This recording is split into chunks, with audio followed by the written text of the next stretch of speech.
call the order. All right, I now call to order the Town Council meeting of March 2nd, 2023. Will the clerk please call the roll?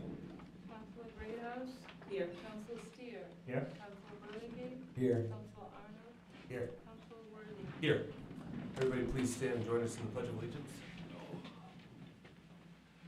I pledge allegiance to the flag of the United States of America, and to the republic for which it stands, one nation under God, indivisible, with liberty and justice for all.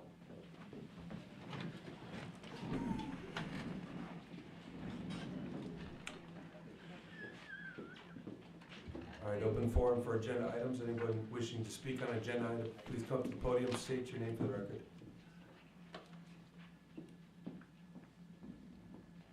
So we have one person, Christy Bonnier from Money Hill. Benoyer, sorry.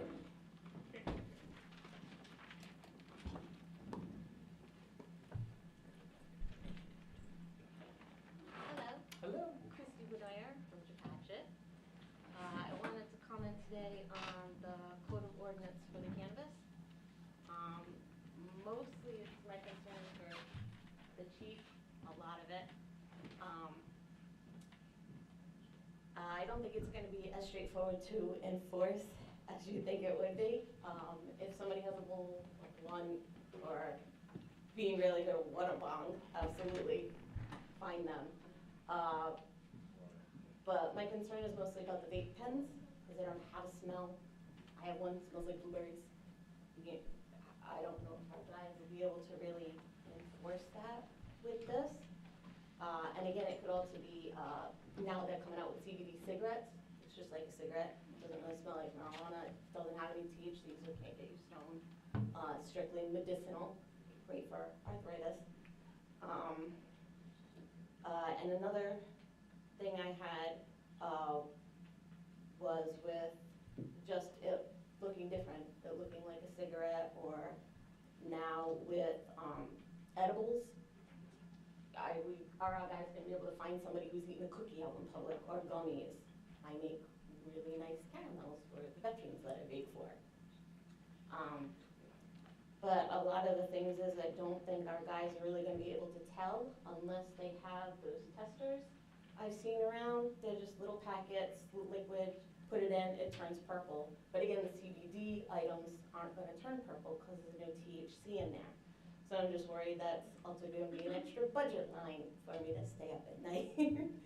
So those are my concerns, just that I think it's gonna be really hard for our guys to. The public hearing's on 3/16. Would you love to come back? I would love to come back. That'd be great. I know a lot. I've had my medical marijuana license since 2015, so if you have any questions, happy to answer. Yeah, I think your insight will be important at the next meeting. Okay, thank Appreciate you. it. Thank you. All right, that's it for open forum. Finance Director has requested item 8G, review of community solar program with Power Options, discussion interaction, be moved on to the agenda at this point. There's a representative here, Rita Moran. Make a motion to move agenda item 8G to this point on the agenda. Thank you. Second? Second. All in favor? Aye. Passes. Good evening, Council. Welcome. Thank you for moving that agenda item. Appreciate it. We'll set this up quickly, and I'm happy to introduce Rita in a second. The last council meeting, the council voted to authorize President Worthy to engage in the electric supply contract starting next calendar year. And we purchased that through, or rather Constellation supplies that, and they are contracted with Power Options, who does the bidding and the procuring in that. And at the time, I expressed that in addition to signing that agreement, that there's a community solar or net metering credit program. Those two terms are used interchangeably. And that's what Rita's here to speak to tonight. The council seemed interested and asked to see if there was anybody from Power Options available. And I want to thank Rita for taking some time to come down from northwest of Worcester this evening. I, for one, pack a lunch and bring my passport just to go to Bristol. And Rita's taken all the time out of her schedule this evening to be with us. So I'll turn it over to Rita, who is the Business Development Manager for Power Options, and she's gonna take the council through, and the audience here and those watching at home, on the community solar program available through Power Options. Perfect. Thank you, Adam. Thank you for giving us the opportunity. And just to kind of give you a little bit of just a quick snippet, Power Options has been around for 25 years. We came about at the time of deregulation, and we came about as a nonprofit to help nonprofit and government entities with energy. So that's who we are, and we've been around. We have over 500 members between Massachusetts, Rhode Island, and Connecticut. And it started off just as commodity, the electric, natural gas. But we also, because we're a consortium, our members tell us what they need. So as a result, back in 2010, we actually got into helping our members with solar. And primarily that was what you call net metering credits. But we also do installations behind the meter, which means that you're actually creating the electricity on site and using within your building, thus using less for supply and minimizing the amount that you're using from now Rhode Island Energy for the use of their wires. So that's in essence the specialty that we have is procurement and creating contracts that are protective of our members.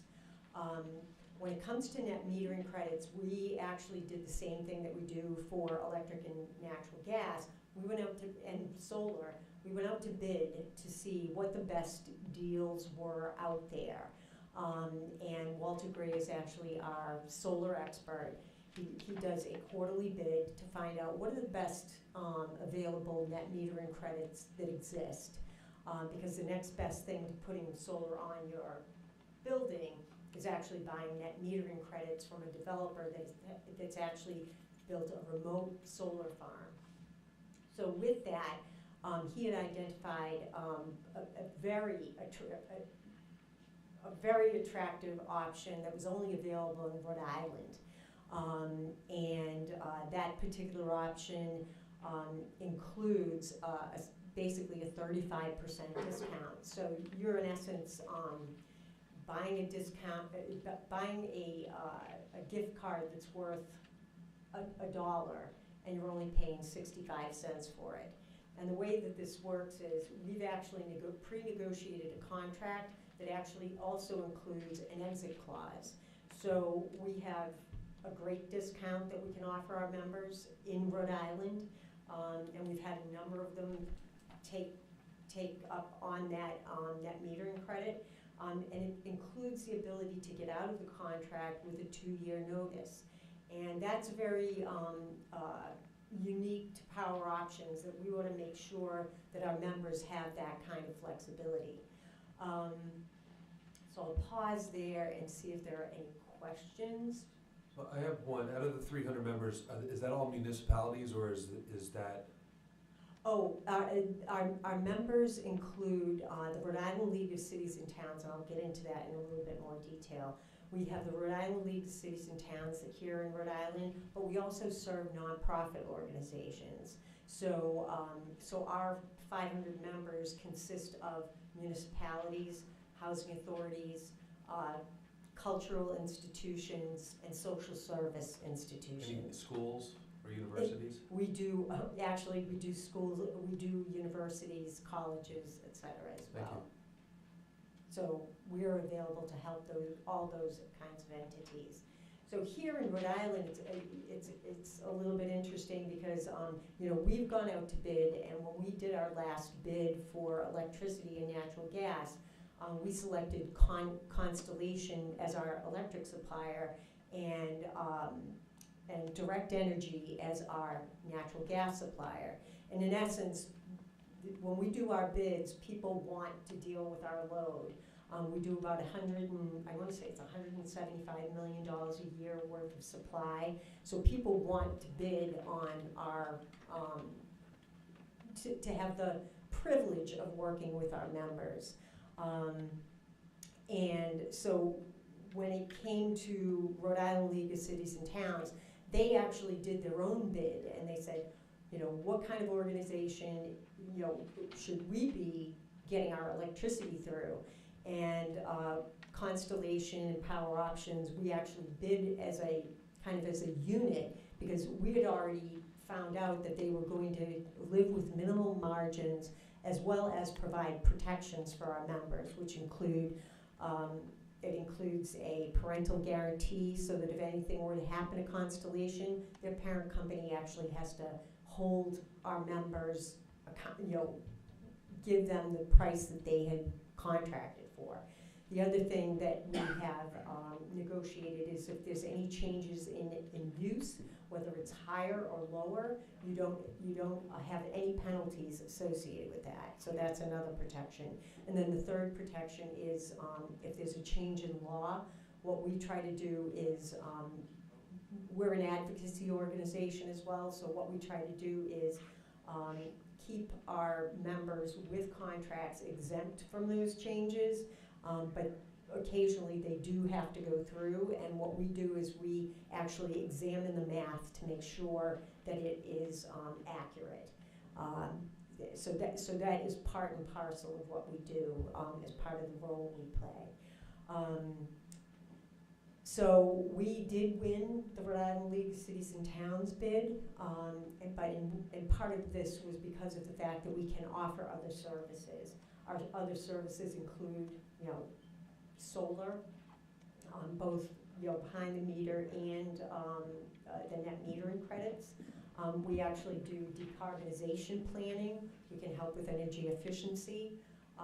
We can actually help with fleet planning to migrate toward electrification of your fleets.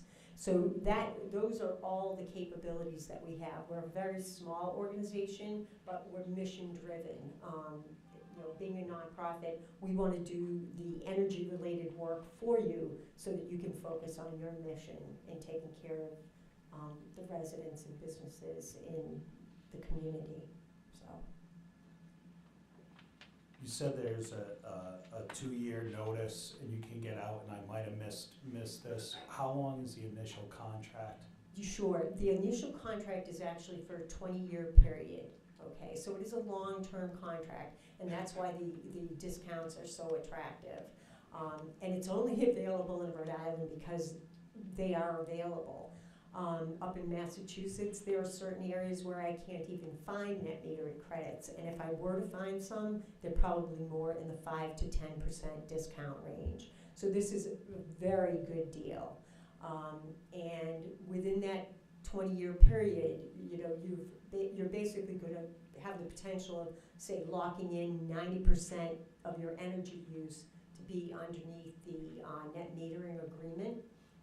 And that way you're not buying too many credits. That's one of the things that we assist with, is making sure that you're buying the right amount of credits, not too many credits, because you can't get a check back if you've over-purchased net metering credits. But we're keenly aware of that. Now, is the longevity of the contracts due to free equipment installation, or? Well, it's due to the fact that what you're doing is you're basically giving the developer who's building the solar farm, you're giving them the financial security that they have a customer. Oh, gotcha. And for that, what they're doing is they're giving you $1 worth of credit and only charging 65 cents for it. Now, the way that it works, and you know, so there is a contract that you would enter into to actually purchase a certain amount of kilowatt hours or dollars, and the way that it would work is you would get a credit on the bottom line of your Rhode Island energy bill. So it would come off both the delivery charges as well as the supply costs. So it comes off the bottom line of your bill. And actually, I've got a, so I can either give these out now or say, okay. This is basically a great example of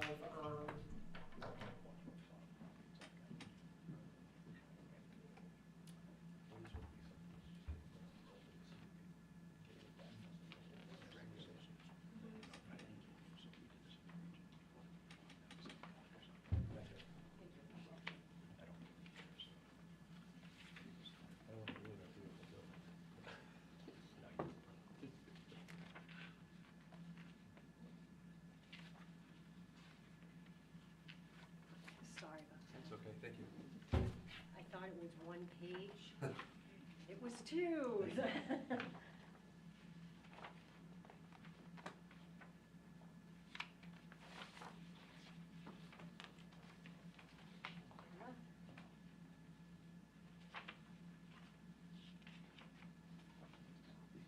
Thanks.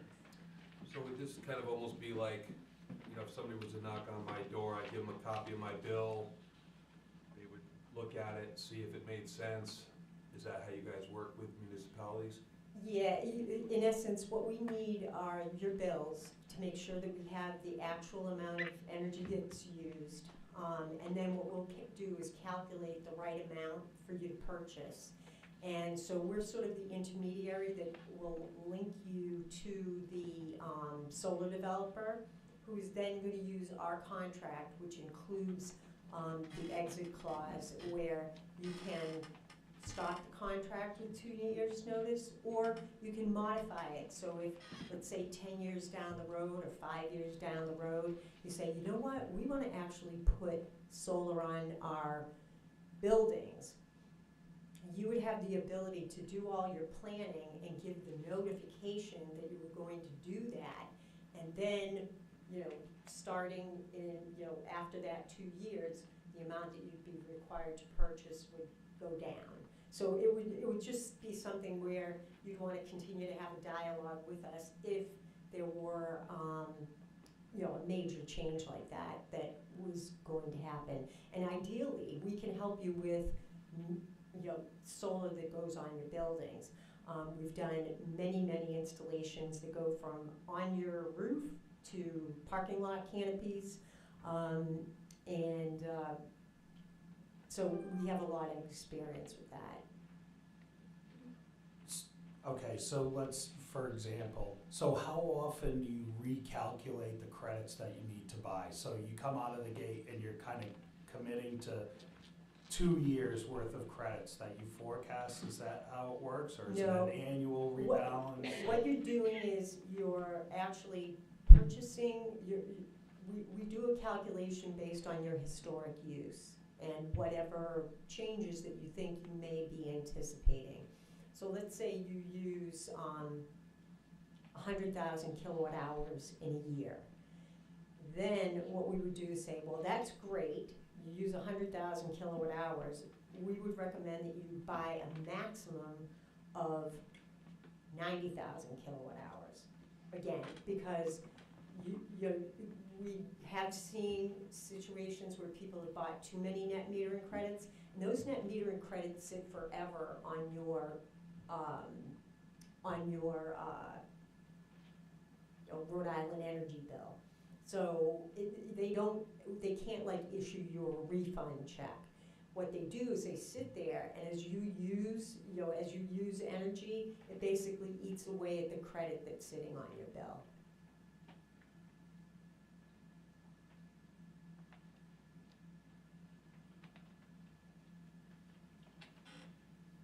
Is it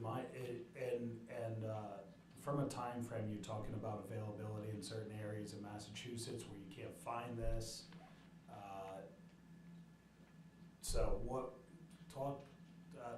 kind of time frame are we looking at before we have to make some sort of decision? Is there a little time pressure because people are purchasing these things and there's only so many available, or? Well, and that's the thing. We went out to bid and we identified, you know, this was the 35% was the best deal, and we focused on negotiating exit clauses with that organization. There are lesser discounts that are available. With this particular developer, we have about 300 kilowatts worth of power left that we can help people with. And then when that's gone, we have begun the discussions as to whether or not there would be more available in Rhode Island. And we won't know that until the end of March. So in essence, in terms of right now, it's 300 kilowatts worth. And when that's gone, it's gone. And then we would begin negotiating with the 20 and 25% discount unless we're able to get more through this, through the other developer with the more generous offer. And the other thing to keep in mind is, when we do our bids, you know, we're looking at the financial viability of the organizations with whom we're working. We're also looking at whether or not the system is actually approved and is going to be built and will be able to be interconnected to Rhode Island Energy. So that's a really big deal, because there are a lot of people that want to do solar farms, but they may not necessarily have dotted the i's and crossed the t's in terms of the process that you actually have to go through to get one that is actually going to be viable in producing power. Because the interconnection in particular with the utility companies can be a very lengthy period of time. This particular, the 35% discount, that is actually slated to come online this June. So, so if you were to lock in net metering credits with that particular solar farm, what would happen is once it starts producing energy, they would start giving you credits on your bill, and the following month is when you would get the bill from them. So they would be giving you the dollar credit before they actually give you the 65-cent bill. That's great. Okay. Mr. President, can I just ask a question? Sure. A practical question? Yeah. I'm a little familiarity. My only concern, I have a question, just a practical question. Does the town pay for these credits monthly, or they have to prepay them for the whole year? No, it's monthly. So it's basically you pay that 65%, 65 cents. So how much is it cost right now for a kilowatt? Well, for the supply, it's roughly in that 12-ish cents range. And the delivery is roughly 12-ish. So it's, but again, it's, when you're buying the credit, you're getting the discount and then you're paying for the credit. So it's always, you get first. So you have that ability to say, okay, I got the credit, and then you get their bill, which, you know, will be 65% of what they gave you. And so you'll feel very comfortable that you've got more than you pay for. Does that make sense? Yes, I just didn't know if they had to prepay it, that's all. No, you don't have to prepay. I got a couple more ignorant questions. No, so no, forgive nothing, me. there are, this is a very complicated issue. So we were just able to lock in at an electric rate. Mhm. And we assisted with that. Okay, you did. Yes. Okay, so our lock, we would be looking at our discount based on the rate we just negotiated. Correct. Okay. And that's actually one of the beautiful things too, is you locked in a fixed all-in rate. Yeah. And because you did, that's actually showing up on your Rhode Island Energy bill. So when you look at that second page, what you can expect to see, when you get you have your delivery fees, you know, which is paying Rhode Island Energy for the use of their wires and poles, and then you see the supply costs. Well, that's where your Constellation supply comes in. I think you're below 12 cents. And then your net metering credits come off the bottom line of both of those, okay? There are different ways that people can sometimes buy power, like some people want to do something supply, call it capacity pass-through. Well, in that case now, you're getting two bills. One from Rhode Island Energy for the wires and one from Constellation for the electric. You're not in that situation. But if you get those two bills separately, the only one that you can get credits on are the Rhode Island energy bills. So does that? Yeah, forgive me here, but No, it's okay. So if you assisted with our rate lock, Mhm. you have a ballpark idea of what we consume here Correct. in town. So I'm assuming, so a solar farm would need to be put up somewhere, correct? correct? In this town, how does that, and how big, what does that all look like? What this is actually, there's an existing solar farm that's under the that's in the process of being constructed. So what you would be doing with net metering credits is you'd actually be buying part of the output from that solar farm. So So that, no new solar farm No, in town, okay, just, No, again, no, ignorant question, but, yeah, no, it's an excellent question. okay. And that's why the beauty of net metering credits is you don't have a construction project to worry about. You get the net metering credits, you've got the exit clause if you ever had a change in how you're using energy. And, getting a 35% discount is pretty good, so. So my recommendation would be that she works with Adam to get him some bills so they can see what that is, and then put on for the next agenda in 2 weeks, see what it maybe a cost analysis would be, And Adam could give us a recommendation on it. and then Adam can give us a recommendation.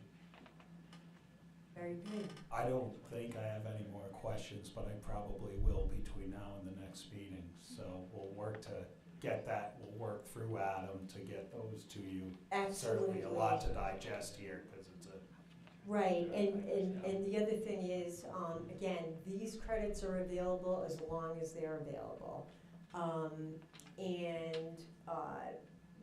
Getting the math done and actually giving you a contract to consider would probably be, the near-term next step to try to get you some, in essence, for the developer to know that you have an interest.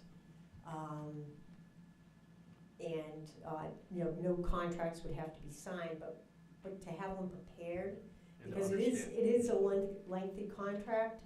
We have reviewed it, but you may want, town solicitor to take a look at it, so.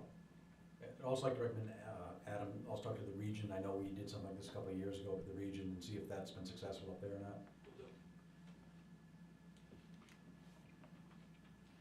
Any other questions? So should we make a motion for Adam to take a look, or give her the information, so that way we can work on a, Yeah, I think, I'm just trying to see how it's listed on the,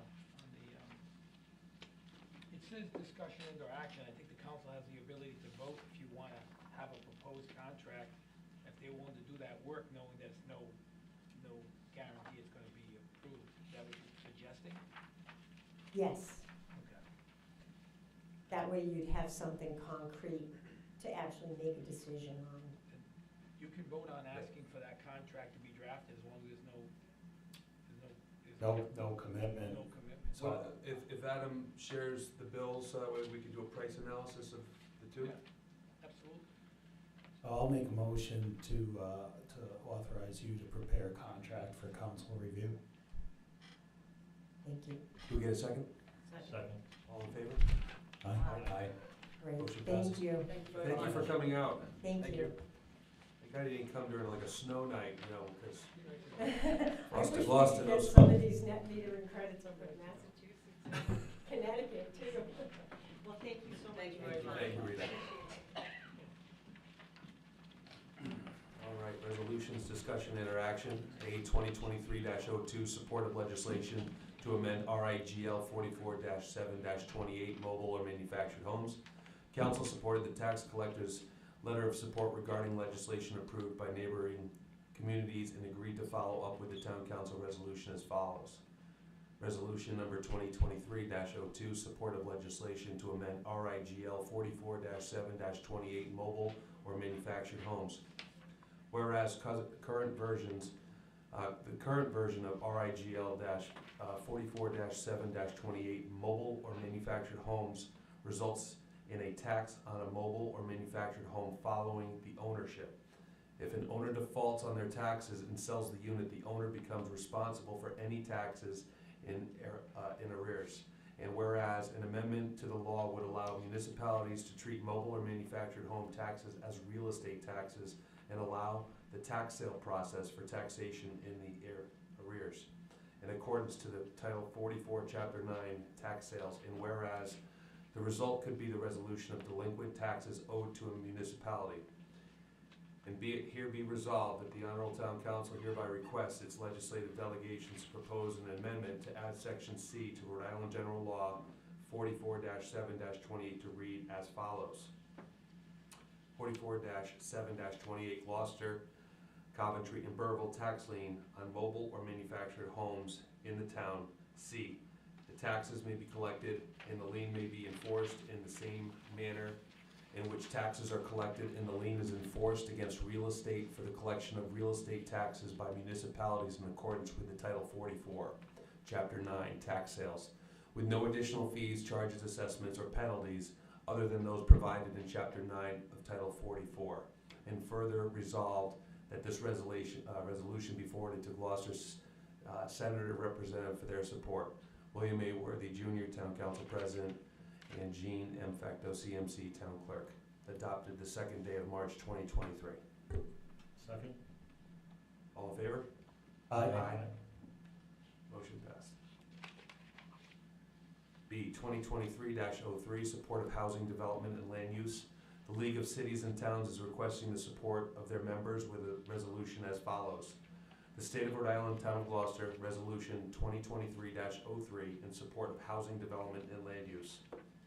Whereas the Town of Gloucester recognizes that housing is a priority in all levels of government in Rhode Island and that rural communities face particular challenges, especially as to infrastructure. And whereas the Town of Gloucester acknowledges the need for the development of responsible, affordable housing opportunities for all by collaboration and other municipal leaders and state agencies.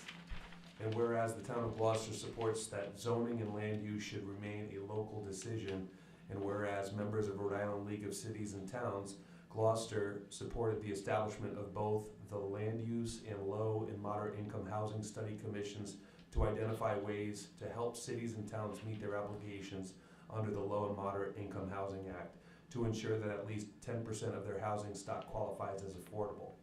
And whereas we recognize that there have been challenges in implementing the changes approved last legislation session regarding housing development and land use. Now therefore be resolved that Gloucester Town Council hereby strongly encourages that state to collaborate with cities, towns in promoting responsible housing, construction, and rehabilitation while being mindful of the particular issues faced by rural communities in meeting the minimum housing requirements and to work towards removing housing barriers. And be it further resolved that to accomplish responsible housing goals, we request the following. A clear menu of innovative solutions and funding opportunities from the state that can be implemented during the winter season.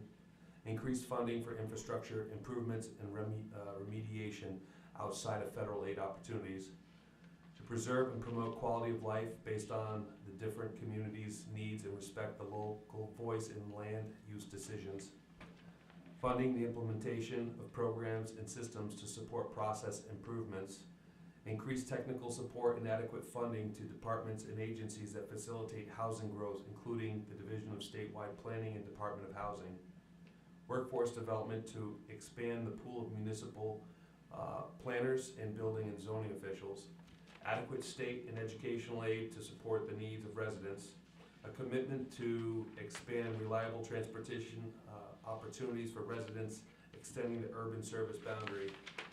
And be it further resolved that commissions ensure that they will listen to the municipal leaders regarding these meaningful policy changes so that they can be implemented and enforced at the local level. And be it further resolved that Gloucester Town Council of the Town of Gloucester supports the housing and land use needs identified by the Rhode Island League of Cities and Towns referred above, and passes a resolution of Gloucester Town Council the second day of March 2023. Councilor William A. Worthy, Jr., President. Councilor Stephen W. Arnold, Vice President. Councilor Jonathan E. Burlingame. Councilor Cheryl A. Greathouse. Councilor Walter M. O. Steer. And can I get a second? Second. All in favor? Aye. Aye. Any discussion? Motion passed. Consent items, discussion and action. Approval of Town Council minutes, regular meeting of February 16, 2023. Can I get a motion? Make a motion to approve the town council minutes of February 16, 2023. Can I get a second? Second. All in favor? Aye. Motion passed. Unfinished business, boards and commissions, appointments, term to run concurrent with the town council, discussion, interaction. Recreation Commission, discussion, interaction, position number 4, 2-year term to expire 12/24. The chair does not have any recommendations at this time. Can I get a motion? Motion to table the appointment to position number 4, Recreation Commission, for a 2-year term to expire 1/2024. Can I get a second? Second. All in favor? Aye. Aye. Motion passed. Planning Board discussion interaction, position 6, 1 unexpired 5-year term to expire 3/31/2023. The chair is requesting council to appoint Michael Fournier effective March 18th, 2023. Can I get a motion? Motion to appoint Michael Fournier to position number 6, Planning Board, for a term to expire 3/31/28. Can I get a second? Second. All in favor? Aye. Motion passed.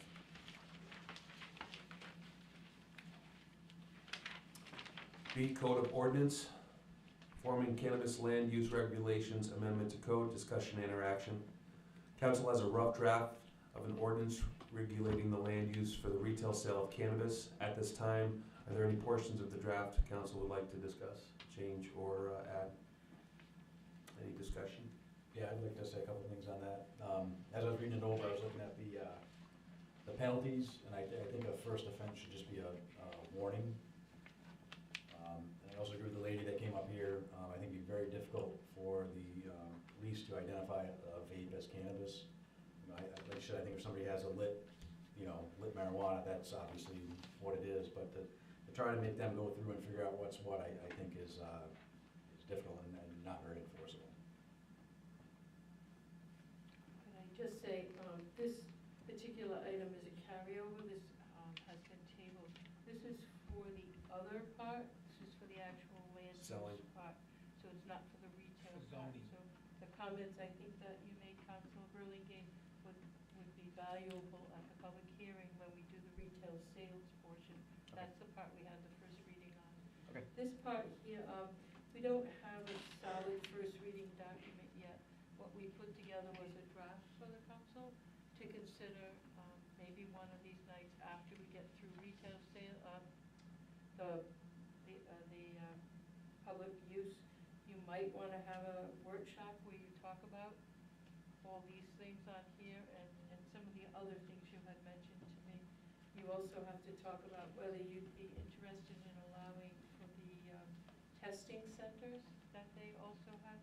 So this one is just, this is the land use portion. So you could, there's no rush on this one. I don't know how fast the state's going to be moving to put these things out. If you're looking at me, it's right for that, I would suggest that after the next meeting, once you get the use public hearing done, maybe that's an opportunity to look at this more closely, and then at least within a month or two, get at least the first reading up. Don't forget, it has to go first reading, public hearing, second reading. There's a process that takes at least 30 days at light speed. In fact, this is got some zoning aspect to it, so there's some advertisement associated with it. Takes longer. Takes longer. Some additional advertisement goes with this particular piece of legislation that the clerk can remind me of, but I don't know what that time frame. I don't know if it's 10 days or 14 days or something. I'd like to take a deeper dive into where we are as far as retail sale, and this is not addressing where it can be grown commercially either, correct? No, the growth, the cultivation is, those are already existing uses. And if anyone already has that use allowed to them, that stays in place. This is just the locations where it can actually be sold at retail. Yeah, so I'd like to take, I'd like to table, frankly, I need to tune up a little more on this.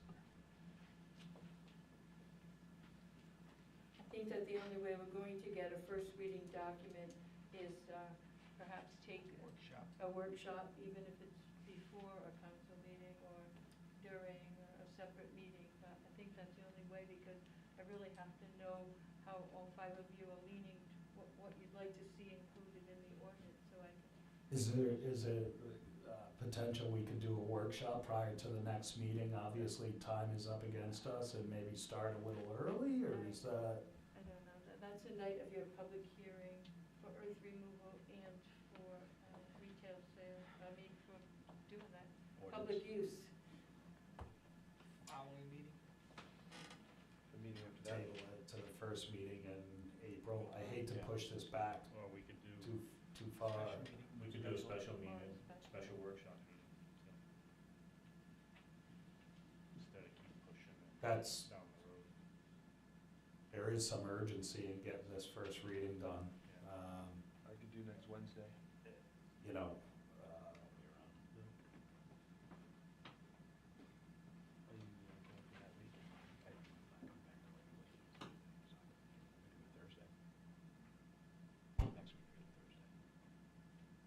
Next Thursday, I think I'm okay with that. 6:30, or closer to 6, what works best? 6:30 at least. 6:30. Yep. I'm not available, but I don't know, you know. I think perhaps I should check the meeting calendar tomorrow, and maybe I could get back to all of you and we could set something up. Have some options, Yeah, doing it this Okay. way might not work. right? Okay. Okay, so, It's gonna be a special meeting anyway. Yeah, Yeah. all right, so we'll hear back from you. okay. Perfect. Thank you. All right, we can move on. All right, new business, Glocester Land Trust, grant agreement, discussion, interaction, authorization for signature grant between RIDEM and Gloucester Land Trust, FHWAR, Recreational Trails Grant Program Funds for the period of 8/1/2022 to 8/1/2024, Hawkins Pond and Steer Hill Farm Pavilions 23-90-21. The Land Trust has requested council to sign the RIDEM grant agreement for grant 23-90-21. The original agreement was signed in October 22. This is an additional document that serves as reinstatement of agreement and the First Amendment. If so, motion to authorize the town council president, Yeah. yes, you wanna take that? I'll make a motion to Thank you. authorize the town council president to sign the grant agreement between RIDEM and Gloucester Land Trust, FHWA Recreational Trails Grant Program Funds, number 23-90-21, for the Hawkins Pond and Steer Hill Farm Pavilions. This document is for the period of 8/1/2022 to 8/1/2024, and serves as a restatement of agreement and First Amendment of agreement originally authorized by the town council on October 6, 2022. Can I get a second? Second. All in favor? Aye. Aye. Aye. Motion passed.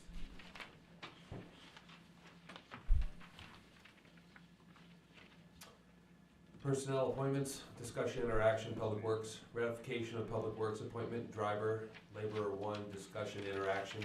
This item was added to the last town council agenda for discussion only. Council discussed moving forward with recommendations made by the DPW director. Council now needs to ratify the recent hire. Recommendation is as follows. February 28th, 2023, to Honorable Town Council from Gary Tremmel, Public Works Director, read. Driver laborer one position request. The driver laborer one position was advertised in the Bargain Buyer and on the town website in December 2022. We received 4 applications and interviewed all 4 applicants. One of the applicants, Nicholas Pascarillo of 83 Ecker Road, Chepachet, was hired effectively February 20th, 2023 at the rate of $26.43 per hour per the NAGE union contract. In July, a current DPW employee is retiring. This will leave an opening for another driver laborer in the department. Lately, positions are hard to fill with the qualified people. I'm requesting permission to consider one of the 3 applications received for the driver laborer one position that will become vacant in July. Respectfully submitted, Gary Tremmel, end of memo. I'll make a motion to ratify the appointment of Nicholas Pascarello to the position of DPW driver, laborer 1, at the hourly rate of $26.43. Said appointment is subject to NAGE union contract and is effective February 20th, 2023. Can I get a second? Second. All in favor? Aye. Motion passes.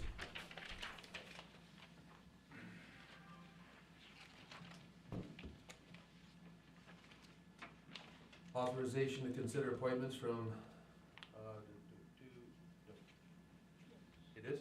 Okay. Authorization to consider appointments from eligible list as needed, discussion, interaction. As noted above in the DPW's director's memo, the director is seeking authorization to use an application from the last round of interviews for a potential vacancy later this year. Can I get a motion, please? Make a motion to authorize the DPW director to utilize qualified candidates from the latest round of interviews to fill potential vacancies should they occur in 2023. Can I get a second? All right. All in favor? Aye. Motion passed. Police Department, dispatch appointment, discussion, interaction. Council has received the following requests from the Chief of Police, 2 honorable town council members from Chief Joseph Delpreet, date February 24th, 2023, subject Police Department, part-time dispatcher appointment. Dear council members, I would respectfully request to make the following appointment to the Gloucester Police Department. Appoint Eric McLaughlin of North Smithfield, Rhode Island, to a permanent part-time dispatcher position with the Gloucester Police Department at a training rate of $16 per hour starting the week of February 26th, 2023. Once Eric McLaughlin satisfactorily completes training, his salary will increase to $19 per hour. He must complete a criminal history and police background investigation. As condition of his employment, this part-time position fills a 16 to 24-hour void in the full-time dispatcher schedule. There will be no fringe benefits with this position. Mr. McLaughlin is a Chepachet Fire Department volunteer, first responder, and has previous police and fire dispatch experience. Respectfully submitted, Joseph Delpreet, Chief of Police, and a memo. Can I get a motion? I'll make a motion to appoint Eric McLaughlin to the position of permanent part-time dispatcher with the Glocester Police Department, effective the week of Sunday, February 26, 2023. Said position is to be paid at a training rate of $16 per hour to increase to $19 per hour upon completion of training. And this is to include no fringe benefits. Condition of employment would include criminal history and police background investigation. Can I get a second? Second. All in favor? Aye. Motion passed.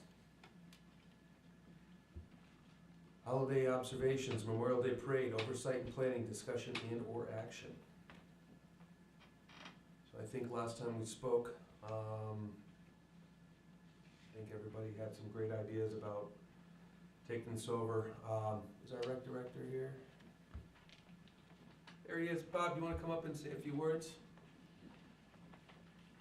Thank you. Anything in particular?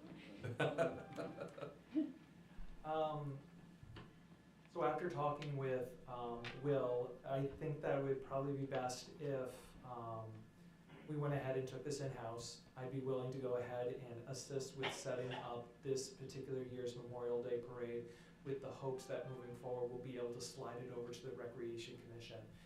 It seems to make the most sense for us to go ahead and have an understanding of what it is that we want the parade to look like prior to having a group of volunteers within the town take it over.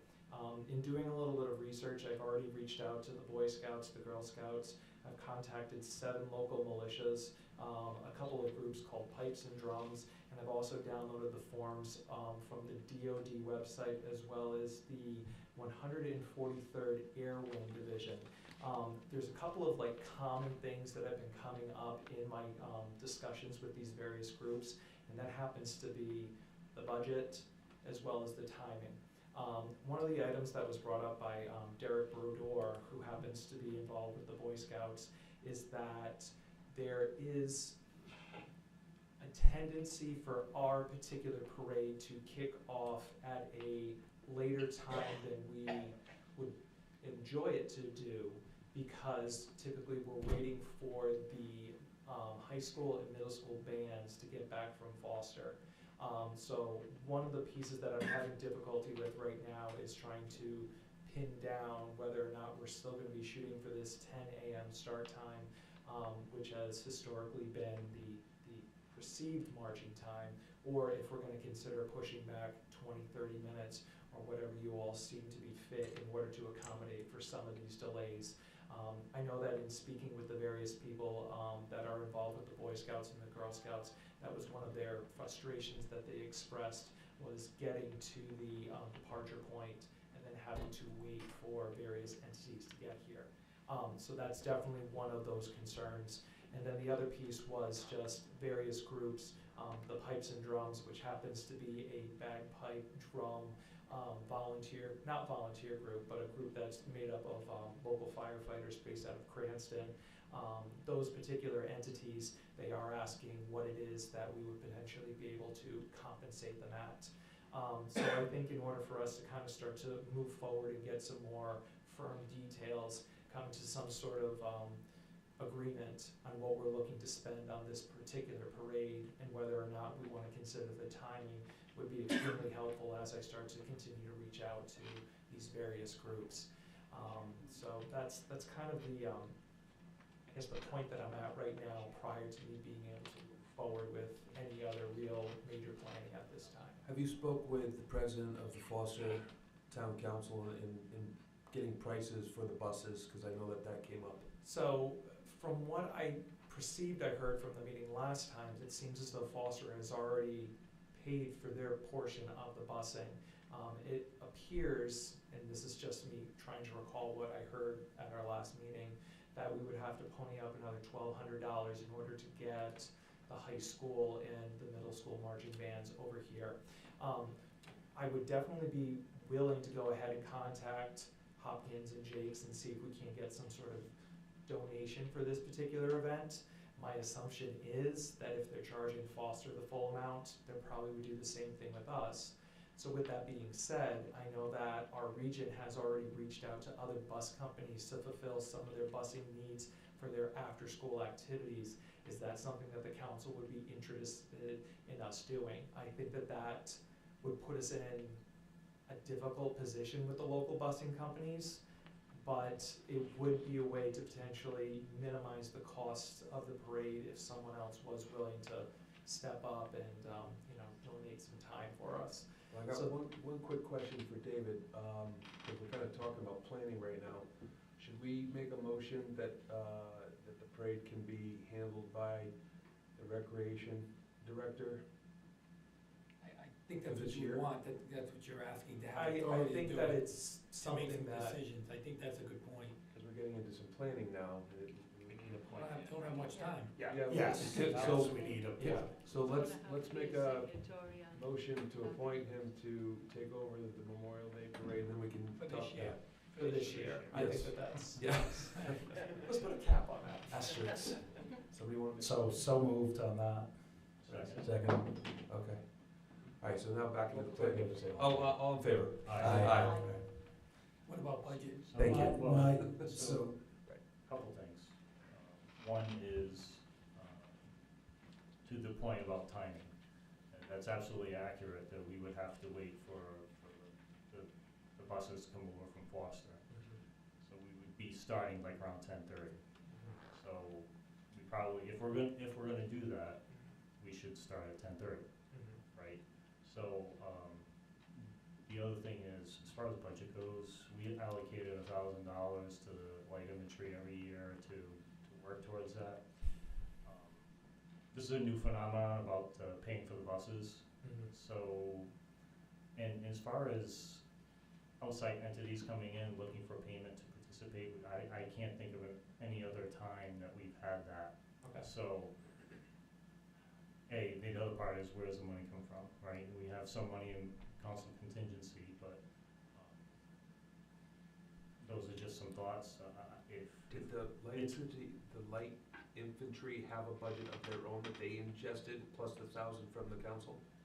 Not that I'm aware of, I but talked And to them, I think the other piece is that $1,000 wasn't directly dedicated to parade. I believe that In general. Adam had Yeah. identified that it was about a third of that they utilized towards it. And I know that we definitely have had some, let's call them hiccups over the past couple of years, being PA systems and other items like that. I know that we have some people internally that can go ahead and probably assist with that or potentially even donate. But with that being said, I don't think that we want to always ultimately rely upon the good nature of everyone. I think we want to make certain that whoever's going to be taking this over moving forward is going to have all the tools at their disposal in order to do this the right way and the way that's going to go ahead and honor the individuals that, you know, deserve this type of recognition. Their main expenses were advertising, the materials for the wreaths that they laid at all the memorial sites. They made they bought the materials, but they made the wreaths to save money. And, you know, of course, the gunpowder.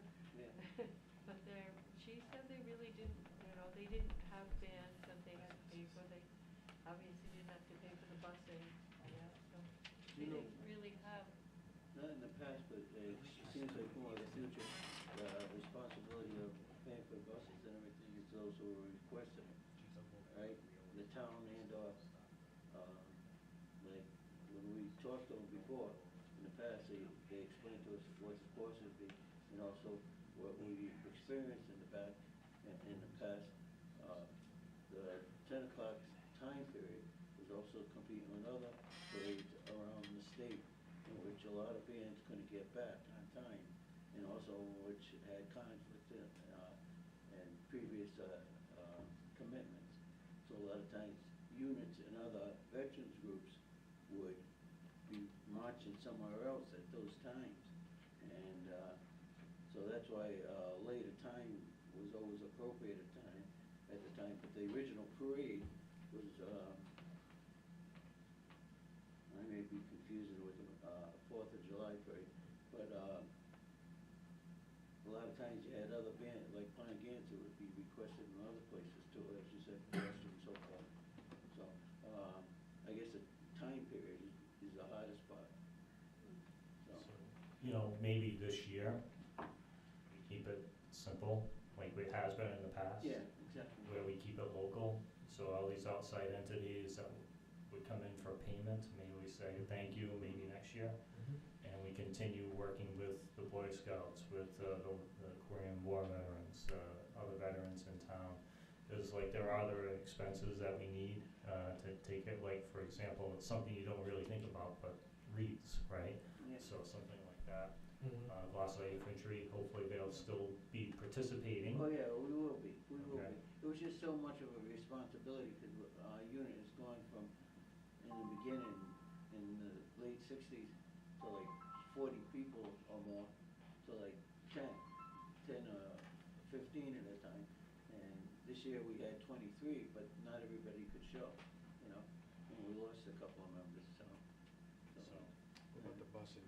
The busing, though, that's something we're gonna have to pay for. Yeah, I mean, the buses, I there think was a big I think issue. sticking This local is year- important on that. this year, and then next year we see if we, it's $1,200. Yeah. I'm sorry, but that I know it things seems are more kind of expensive, steep but for being able to transport students from, well, I mean, From the high we're school, talking middle about school. what, 2, maybe 3 hours worth of busing? I mean, that just sounds like it's a little bit high in comparison to, you know, if the region was to go to a basketball game or to a football game. There's no way that dollar amount really even makes sense in my mind. Yeah, and Unless it's- I would say you should check out some other pricing for that. Yeah, and that's what we came across, the same thing, we said the same thing, you know? I mean, I understand it's a weekend, and maybe even that there's some The sort of holiday. holiday rate The that goes holiday. into We'll it, but put still in the that. budget. But we never had that expense before, and I understand it's a different world now, and things are expensive, Yeah. but, so. Bob, have you talked to either of the local bus companies yet directly? So that's something that I haven't done yet. I thought that the best thing to do was to at least see whether or not there was local militias that would be willing to participate to go ahead and help to supplement our own Gloucester Light Infantry, and then also to go ahead and reach out to those pieces that we know will want to be participating, the Boy Scouts and the Girl Scouts as well. I've got kids involved in those programs. So They have the that's bus kinda already easy. in Foster also, it might be a cheaper rate to bring them just from Foster to Gloucester if they're already out there. I would ask. Mhm.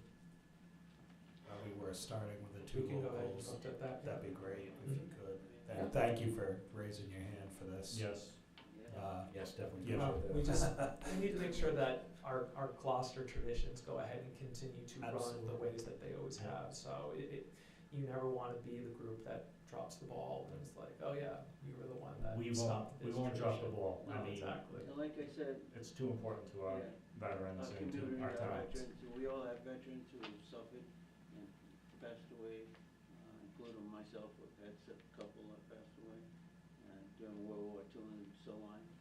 And we take great pride in that. Even I forget what hospital or something was named after my Uncle Thomas, so my father's uncle. And, Yeah. so it's a big deal. My grandfather, my father, everybody.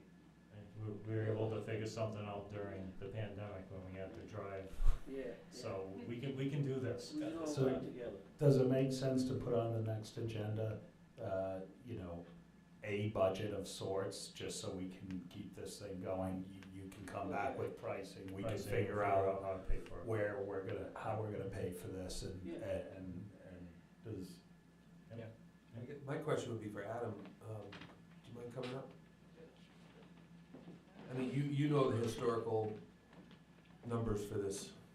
A little bit, with respect to the busing, the $2,400 total cost split between the two towns sounds steep, but I actually had a conversation with the finance director at Foster. I don't know, Bob had mentioned that they'd already committed payment. And the way that breaks down is you're essentially looking at 4 buses, because you're trying to move a lot of kids, plus their gear, tubas, Oh, yeah. drums, all that stuff comes on.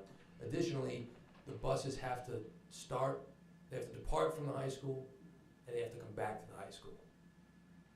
I date myself here, but they used to just let us go at A-coats and go, scatter, kids, take your stuff and enjoy the rest of the day, have a hot dog. But, And that's a new phenomenon. that's a new phenomenon. And also, the third point is the region stopped budgeting for this. I think it was something during COVID. It wasn't gonna happen, so they took it out.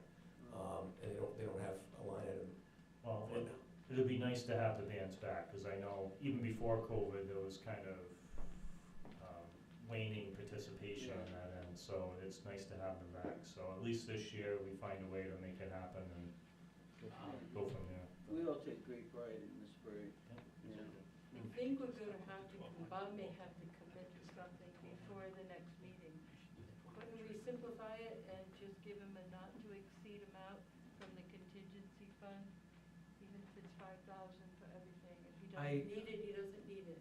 I think that, at least from a dollar amount right now, if I'm working with the understanding that $1,200 is the going price for the busing, I can still reach out and figure that out. But with that being said, if we are trying to keep this small and local, with just the entities that we have, I think maybe a do not exceed even of, $2,000, $2,500 may be a reasonable number. If you give me 5,000, I'm gonna spend $5,000. So we can start with 25, and if you find that, Adam, we have that remaining in I think we're at 9 or 8, something. Still at 9? I think, 6? no, I was gonna say, yeah. okay, I'll take Whatever. 6 then. yeah. Let's start with 25. But the resurfing part of We'll this pay for thing the as jets, well, the jets. Yeah. Flyover, thank So- you. Well, out of that. I mean, we've gotta get this together here, Yeah. so, this is. I know, I have no doubt Bob's gonna do that, and plus he's gonna have a better idea what this will actually cost in the near future for us, so we can give him a better budget, if you will. And if you do make a motion, could you include that out of the contingency Yeah. fund so that Adam knows what? So I'll make a motion to allocate an amount not exceeding $2,500 from the council contingency fund for the use towards the Gloucester Memorial Day Parade. And I'll second that. All in favor? Aye. Thank you. And Motion passes. Thank you. Bob, thank you. I'm just gonna confirm, so 10:30 is what we're shooting at as our stepping off point. I think that makes sense, because Okay. If we know that- transportation, Yeah, Okay. That's Nope, always- That's totally fine, that's what I need to do to start. That's at always least, so. been the issue. We start at 10, but it's not really till 15, 20 past because the buses come. Exactly, yeah, and I think that timing is well, it's valuable to everyone. So if we can be more accurate, that'd be super helpful. So thank you, I appreciate And it. then one last thing, Bob, Yep. thank you very much for stepping up. Do we want to include anybody from the rec commission to maybe follow us and shadow this process, so maybe next year they'll see how it, yeah, that's a good idea. Yep, we can go ahead and, obviously, we don't have another meeting until, next month at this point, but I'll go ahead and I'll send an email out to the commission to allow them, not to allow, to let them Yes. know what's going on. Awesome. Yeah. Thank you. Cool. Thank you all. All right, 4th of July celebrations, approval of dates, discussion, interaction. The chair has indicated that the meeting dates are as follows. Fireworks are scheduled for Saturday, July 1st, with a rain date of Friday, July 7th. For either of the nights, the display will be 9 p.m., music will be 6 to 9 p.m. The parade is scheduled for Tuesday, July 4th. So that's pretty standard, what we've been doing. I know last year, Oh, I'm sorry. Did you vote on the last motion? Yes. Yes. Okay, sorry, The school teacher told me. Get yelled at? just making sure, sorry. Thank I wrote you. that they did, but if you don't Yeah. feel they did, we can do it again. I was busy with this, so I couldn't hear it, so if you All did, right. we're good. Just making sure. He's always right. Any discussion on that? yeah, it was just, I was just saying that, it's pretty standard as far as having the music before the fireworks from 6 to 9 and having the parade on the 4th, so, and then starting at 4 p.m. It doesn't say that on here, but, yeah, you'll see the motion. Okay. Okay, can we get a motion? I'll make a motion to approve the 4th of July 2023 celebration dates as follows. Fireworks to be held at Glocester Memorial Park on July 1st at 9 p.m. with a rain date of July 7. Live music to be held from 6 to 9 p.m. and the parade to be scheduled for Tuesday, July 4th at 4 p.m. Event plans to be approved by police and fire.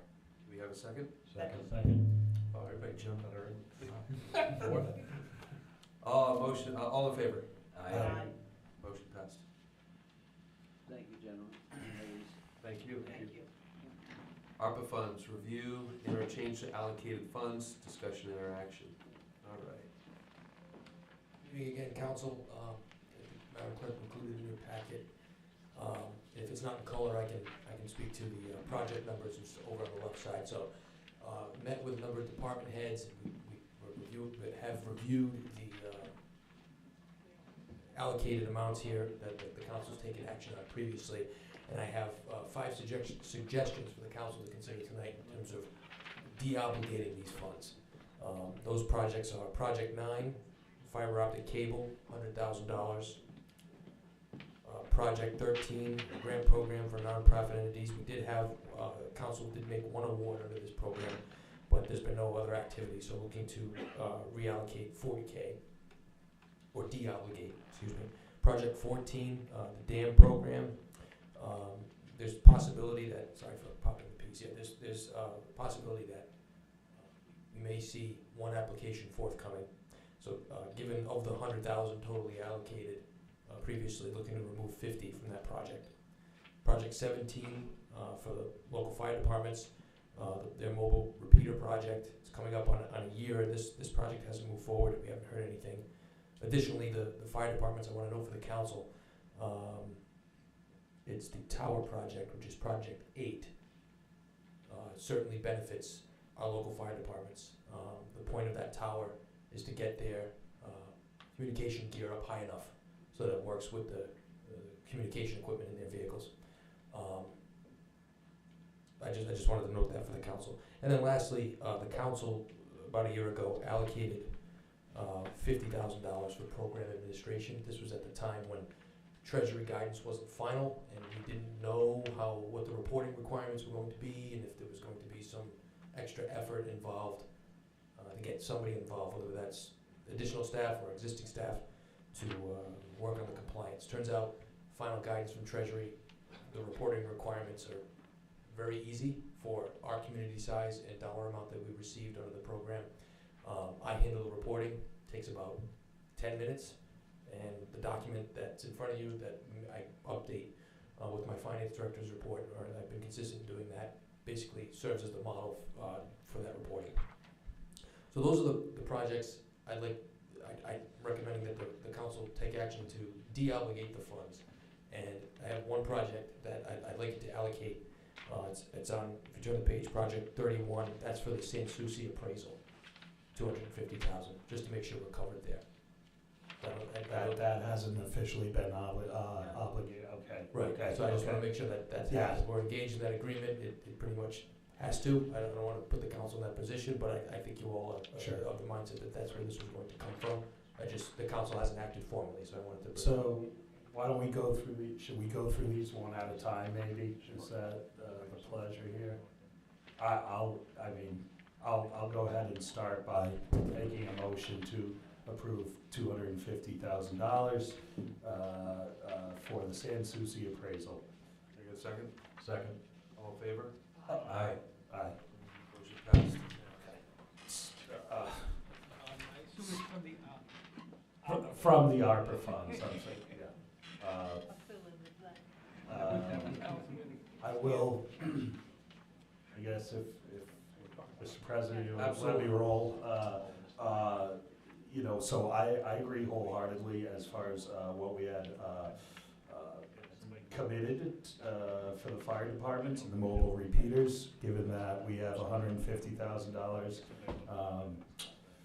set aside for the new tower at the police station for communication. I think we can start with that, and if we hear back from the chiefs and there's something else we need to consider, we can at this time. But you know, on that, if we're going one at a time, I'm gonna make a motion to de-obligate the $190,983 on project number 17, which is the fire department mobile repeaters.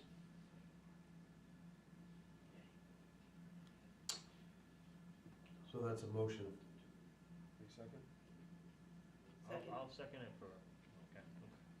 Second it for a discussion. So we haven't, and this is probably a question for Adam and maybe the chief too, we haven't heard from the fire departments in quite some time about this, right? No, and my notes indicate that there was to be a study done, a needs assessment. I don't know if that's a process. I also haven't, I didn't contact the fire, I don't wanna take that step, but I'm happy to do that if that's something that pleases the council, but. Yeah, so my thought is, before we de-obligate, is let's find out where they're at. Are they still doing this, or what's the case? Because another part of that story is that, you know, we're asked to foot the whole bill from the ARPA funds. In hindsight, you should be asking the fire departments to have some skin in the game too. So even if we didn't allocate the whole amount. I think that's a great point, Councilor Steer. There's other examples of these programs where the council previously allocated the amount, but also had a match. The grant program was a matching. You wanted to see, okay, it's a $50,000 max, but you only needed 20. Well, the receiving organization has to kick in the same amount, 20,000. That's a great point. So I mean, I don't want to vote on this right now, but what I'm saying is that if we could get some communication, find out what's going on with them, and then at the next meeting, if we had to, we could do what we need to do. But it might be a deeper discussion too, as far as, well, how much, we find out how much it's gonna cost, and how much do we wanna contribute towards it, and how much are they gonna contribute, because, you know, public safety is number one in town, but, you know, everybody's involved here. Right, we get our fire tax bills and certainly are supporting in other ways with a new tower at the police station. So I think this is certainly further discussion, and not a simple one, but I'm happy to rescind my motion on this. Can I get a second? I have to resend the second. Did I don't think, oh, that's right, I did it too. I'll resend my second for discussion. Jerry, I saw you come up here. Did you want to voice an opinion on this? Yes, with regards to the $100,000 for the 2 dams. So there was just a little miscommunication. I did speak to Adam, but at the present time, I'm gonna ask that you not de-obligate 50,000. There were originally 2 dams that were eligible. I reached out to both. One's attorney, one's a private organization, the other one is an association. The private owner, his attorney, she said that he's interested in it, but I haven't heard back. I've reached back out to her to find out, say, hey, we either need an application or we're gonna take it off the table. The association hasn't responded yet. The private one may be going forward because he's like a developer. The association I went back to, and I actually sent them a written one because I was trying to get in touch with them by email, which was the only thing that I had. And I'm waiting to hear back from them. That being said, one of these is gonna say no, or not gonna say anything. At the time, the Hawkins Dam was not eligible. Okay, GLT owns that. In the past month, it became, unfortunately, eligible because it was declared as unsafe by Department of Environmental Management. I've been speaking to the attorney for GLT, and I had some minor conversations with one of the members and one of the council members. I spoke to the attorney as well today. They had a meeting last night. And he's indicated they are interested if the council is willing to, now that they're eligible. The eligibility requirement was they had to be a high hazard dam that Department of Environmental Management said needed repairs to the point where it's unsafe. Not unsafe to walk on or anything like that. It's just possibility that there are unsafe issues that may cause it to fail. Now, Hawkins has become eligible, and we all know that dam needs repairs. So I'd like to ask the council not to de-obligate that until we find out. So, question on that, and I don't want to get off track here. You know, obviously, I'm aware they received an NOV, and they've requested an informal and formal meeting with the DEM. That's my understanding. Right. With the steps, I mean, I'm under the, I believe there was a sort of a playbook of steps to continue to maintain the stand, and if it was followed, you know, we probably could have avoided an NOV. If this first meeting, I guess the bottom line is when they meet with the DEM, okay, and everybody agrees on an action item, okay, and it involves stumps and holes and all this stuff. Right. How quickly can this be reclassified? Is it until what's on the list? You know, in other words, if what the NOV was directly addressing. Are you asking when it will be removed? Yeah. Okay. Yeah.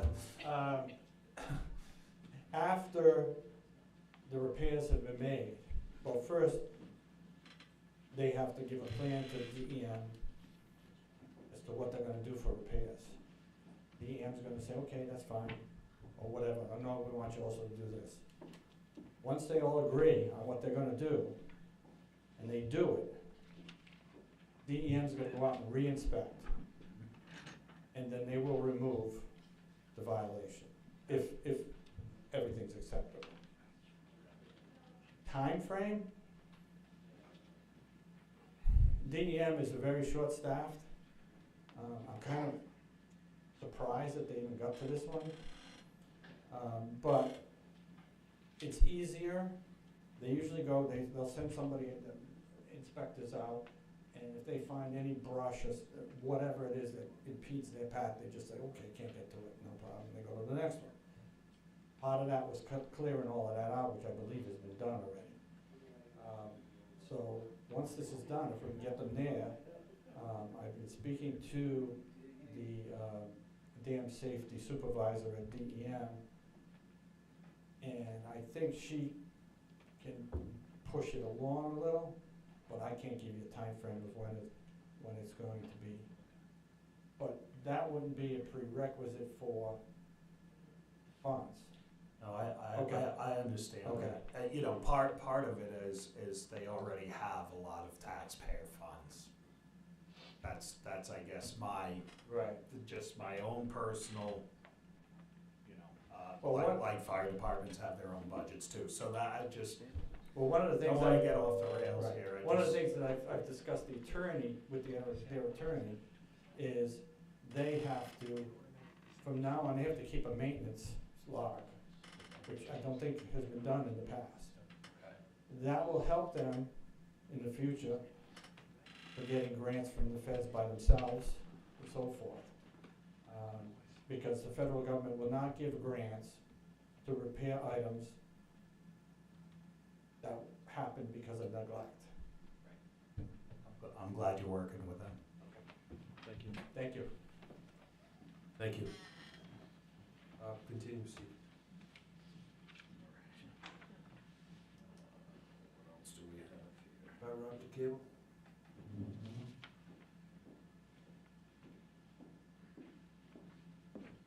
I guess I have a question of that. It's probably directed towards Matt Floor or maybe the chief on the fiber optic cable. I don't know where that stands, or Adam, anybody. We did. I did meet with the chief and Director Floor.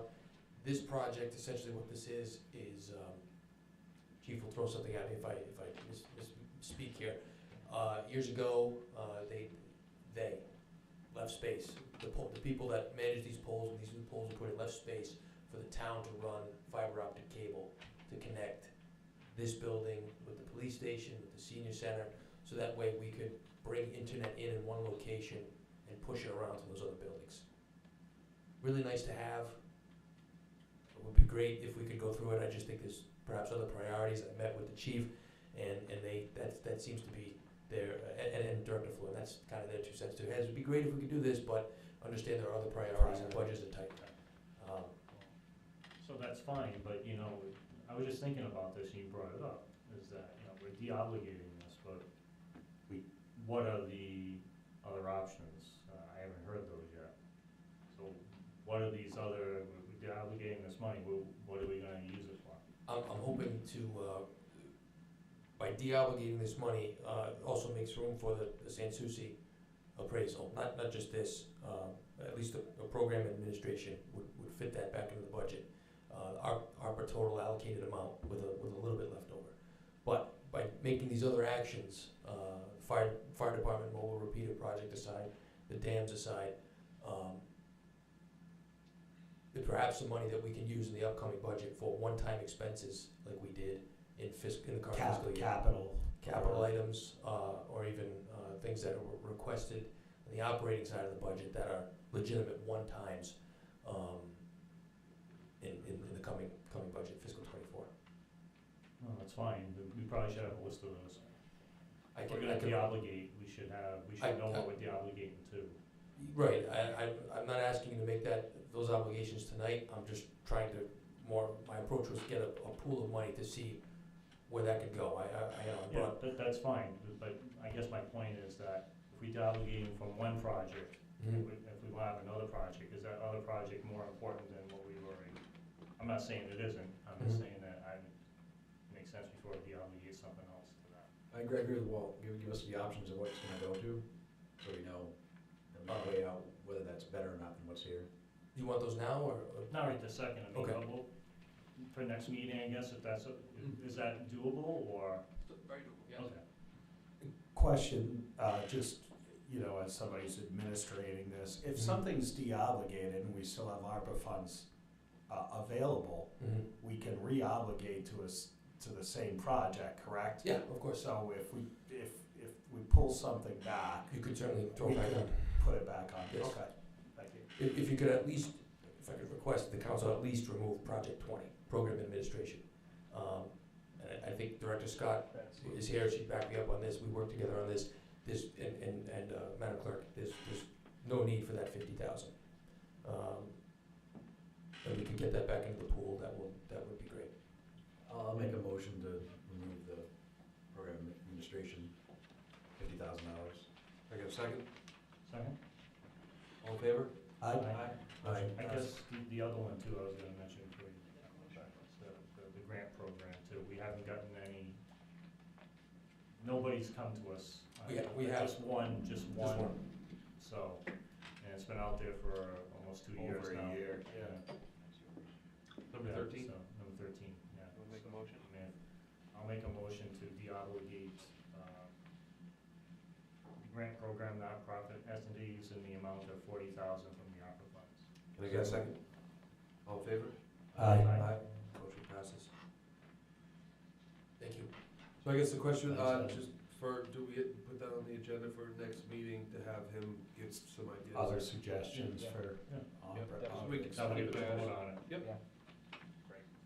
Thank you. Thanks, Adam.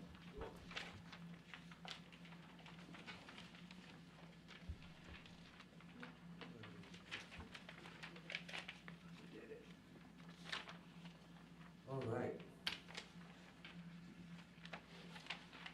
Townwide litter abatement, Recreation Department seasonal employees, discussion and or action. Mr. Arnold? So, I put this on clearly, you know, it's a shame. I would assume most communities have similar problem, but it seems to be really bad, and when you start looking for it, that's all you can see at times. You know, this community is too beautiful, and we have too much pride to just accept it and do nothing.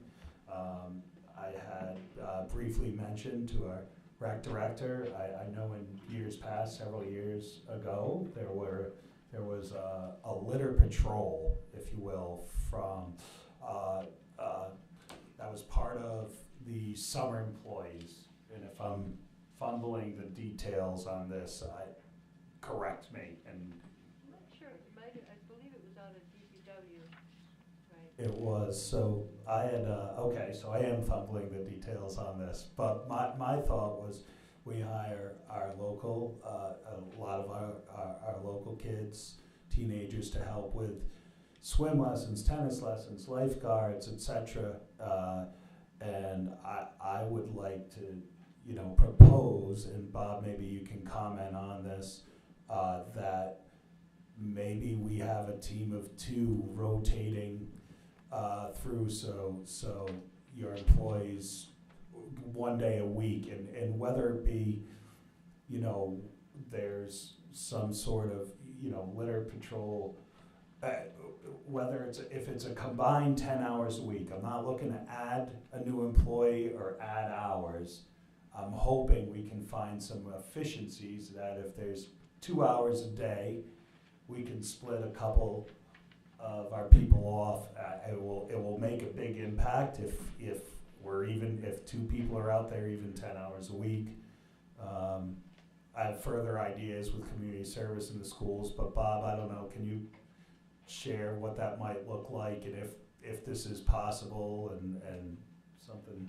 Yeah, I think that based on the conversation that we had previously, it kind of got the gears moving inside my head. And I know that one of the things that we're starting to run into with our maintenance group is, since that we've been hiring individuals under the age of 18, they haven't been able to perform some of the duties that they previously had. You can't run any type of motorized equipment until you're 18 years of age. So we have found that those particular individuals now have a little bit of, we'll call it extra time in their scheduled hours, that I kind of started creating, at least in my head, a plan of various streets that they would be addressing on a daily basis. So after going through opening up the beaches, taking care of the trash at the local parks, they would have a particular area that they would have to go and address and pick up litter and collect, and then obviously bring it back to the transfer station. Areas that I had in mind, obviously, would be right along 44. If you look over by the Kentfield Pavilion, there's just so much debris and litter right up and down that area that could easily be something that's cleaned. And then looking at other, high traffic areas within town that they could go ahead and address and clean on a regular basis. So that would be like the initial foray into litter pickup. And then I do believe that moving forward next year, we will probably have a better opportunity of trying to expand and create or recreate some sort of litter patrol, because I do have a sneaky suspicion that there will be more individuals looking for some sort of employment, especially when you have a child that is potentially turning 14 and all their friends want summer jobs. And, I don't know. So I guess, Taking a guess. so in theory, this is great, and obviously, I'm sure, the legalities, I guess, we have to have an 18-year-old driving a truck. Does there need to be a supervisor? I don't wanna, it's simple at the surface, but I wanna make sure, and maybe you could bring something together that we have some of those T's crossed kind of deal. Yeah, and I think that's why looking at this particular summer and utilizing the staff that we currently have allocated to us would probably make the most sense to at least kind of get our feet back into taking on this particular task. I think by giving us kind of a year's run up to really trying to expand this particular program would allow us to do some of those dotting the I's and crossing the T's. I think the best example is my first couple of years here, I didn't realize you had to be 16 years of age to go ahead and work as a parking lot attendant. It seems like something that makes zero sense, but when you look at our regulations and laws on the books, it does go ahead and identify that you have to have a minimum age to be working in a position like that. So a little bit of time to go ahead and make certain that we're going about this in the correct way would definitely be appreciated. Yes, so do you think in a couple meetings from now, we might be able to have something, more formal to look at, to run by the chief or our solicitor or whomever, to make sure we're not putting these kids in a bad position or we're following all the laws, but I don't know if that's... Yeah, I think for the expanded plan, absolutely. I think I'm almost looking at it as in what's our short-term Just a goal fill-in for... and what's our long-term goal. And I think that long-term goal has to be, do we need the 18-year-old? What type of transportation do you need to get students or individuals from point A to point B? I think that's more of that long-term planning to really bring this program back and implement it on a full-scale approach. Yeah. Well, I mean, we do have a template, because we did have it before, at least we know what we had before, and then we can adjust however, to contemporary laws and everything else, so. And Gary probably has some information on that too, since he had he was in charge of the program, if you will, so. I don't know, Gary, if you had anything you wanted to add to that right now, or just have a discussion about that. Well, we used to have an older adult that drove the car. We used to have a couple of kids that went with her. He said it's not here anymore. It wants to work for $9.75 or $10 an hour. Can't get kids to do it. And what are you gonna ask them to do? Where are you gonna send them? You're gonna put kids on the side of the road? Or trash? Nobody else there? We sometimes have issues with kids driving trucks, things like that, to keep everything reeled in. You have to pay a decent amount of money. Kids ain't gonna go pick up trash. You might go mow the grass, pick up some plastic bags, then you're gonna go on the side of the road and pick up bottles and stuff. I think you're gonna have a hard time pulling that off in this day and age. You can try it. Thank you. So, the point I didn't realize is, having an adult, not just like 18, somebody who's, almost like an authority figure, if you will, someone older who's gonna do that, and like Gary's point, they're gonna work for that. It's more probably like a retired person, probably. But, in the meantime, we can. It would be really great if we could come up with something safe. In the meantime, obviously, you're hiring seasonal employees, And, you know, look, nobody wants to sign up to do that 5 days a week, but if they're doing, you know, 10 hours a week. 10 hours a week, or if they're working 30 hours a week and they do a half day or something, so it's spread out. And again, I'm kind of lobbing this out there, and I didn't even realize this was under the Public Works several years ago, obviously. I would just ask if we could continue to brainstorm on this, and I'd really like to see something, you know, that everybody can live with, that meets all the criteria for this summer. I really would. You know, whether it's possible or not, I don't know, but it would be crazy not to explore it. And when do you start hiring for your summer positions? So we'll probably end up posting about mid-month. So March 15th is when we'll post the current jobs that we have listed, or at least what we'd like to go ahead and hire for. Okay. So I guess, yeah, I mean, this is complicated, and I think it would be very difficult to go ahead and create a new group of seasonal employees prior to starting up for this particular cycle. But again, I think that the most important thing is to try and at least put a dent into some of the litter, because you're absolutely right. When, you know, my wife and I go for a walk down the road up towards Acoats, we notice the same exact thing. Yeah. It's just litter, you know, as far as the eye can see. So even if we can go ahead and utilize some of the employees that we already have at our disposal to try and mitigate even a fraction of that, I think that that's a step in the right direction. And then it's, you know, sometimes it's a snowball effect. You just kind of got to get it moving, and then hopefully it'll build some momentum and we can really see, you know, some marketable changes. I wonder if we could get conservation commission members, if somebody would volunteer a day, an afternoon or a morning, a week, to walk with the kids. to be Keep with the kids younger. From going in the road, yeah, keep them safe, right? There is some. And having them on the main roads is a little dangerous. 44 people travel really fast. So maybe some of the back roads. The back roads are the ones that actually scare me more. I know at least with like Route 44, you've got the sidewalk as a little bit of protection, where those back roads, people can go pretty quick sometimes. Well, if you want me to send out just a feeler to see if any of our boards and commissions, if any of the adults would volunteer anytime this summer, I can. No, I think that that's a phenomenal idea. Or we could hire them, right? Because if we're gonna be paying the kids they're supervising. Yeah, I mean, we could definitely look to, you know, go back to budget and request some additional funding to try and find some sort of an adult figure that would be interested in supervising. Do you have any adults on your summer roster typically? No. I think the oldest person that we have now is about 23 years of age. But that's old enough to, That's our tennis instructor. okay. So.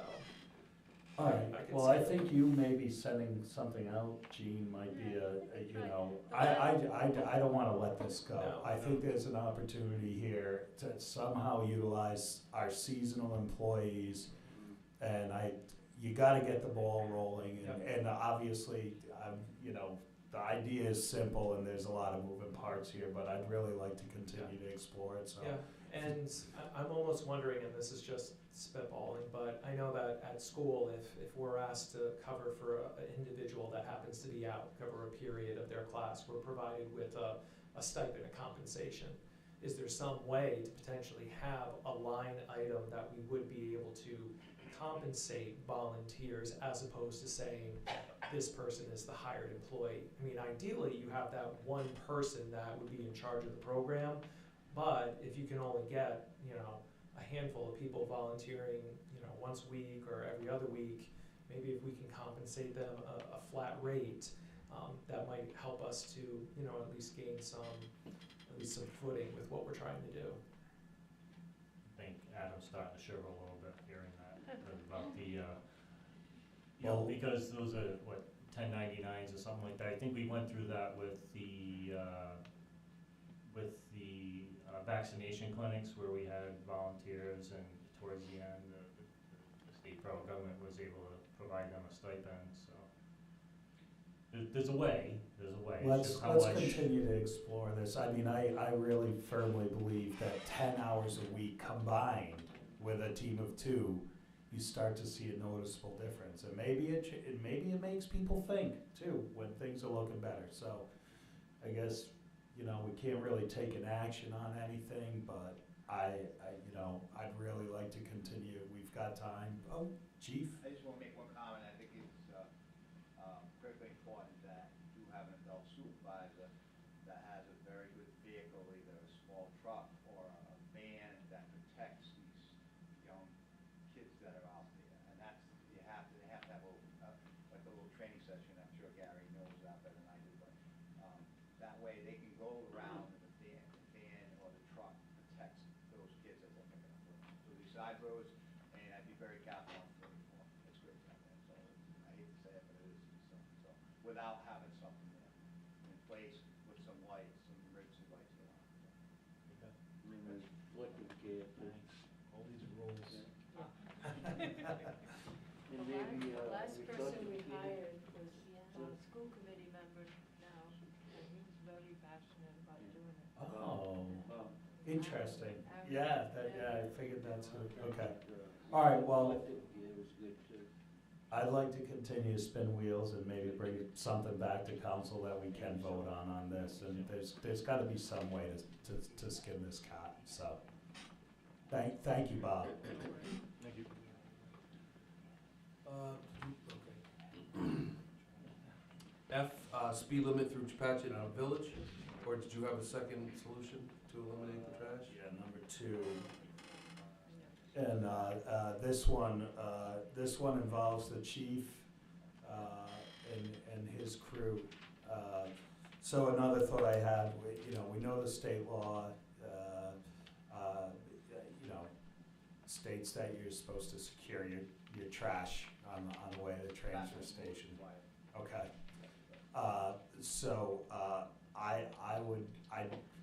We briefly touched on this, but if there is a way for 4 weekend days spread out randomly over the next, month or so, if we could have an officer at the transfer station for 2 hours reminding people of that law, that presence may help people think before they leave their driveway to secure their trash. And obviously, you're gonna have all kinds of bigger priorities when the calls come in and that kind of thing. And that's, again, not an extra detail or not, I don't know if they're out on patrol, if they can kind of have a presence there 3 or 4 weekend days. And I think the visit Gary told me, I think Saturday and Sunday is probably the busiest. Our patrols, a minimum on 2 on the weekends and days, and 3 and 2. We can spot check. I don't know if we could sit someone there. It's just too busy. But we can spot check it, and we would do this to our roll call. And we've done this before, but not without going to that extra step of having someone actually sit there. So, it's just, and we made stops on any fasting that we have. That's a $300 something. So, and he's a town resident, so that we would give them a warning on that, and then coach them through that. that's the idea. It's not to. Right. To coach them through that, when they have stuff comes flying out of the back of a pickup or something. So, but I think to put someone there a couple hours, that's we're busy on the weekends and just with traffic and stuff. So there'll be some times we can, but we'll spot check it. We'll stop that this weekend. What if we were to combine a robocall, just letting the citizens of Gloucester know that you might see a detail at the transfer station. The reason for that is we're trying to get the trash under control here in Gloucester. That way the robocall, they might see a car, might have a better effect, even if they might not see a police officer at the time that they go. That summons, that violation, that's more geared for commercial trucks. like a Right. dump truck, you know, rocks are flying out, hitting windshields all over the place. And we wouldn't wanna imply that on anyone here in town. This has come up before, this is not, we talked about this a few years ago, quite a few years ago, this is always, this issue's been ongoing. But I will have, Joel spot check to help with things.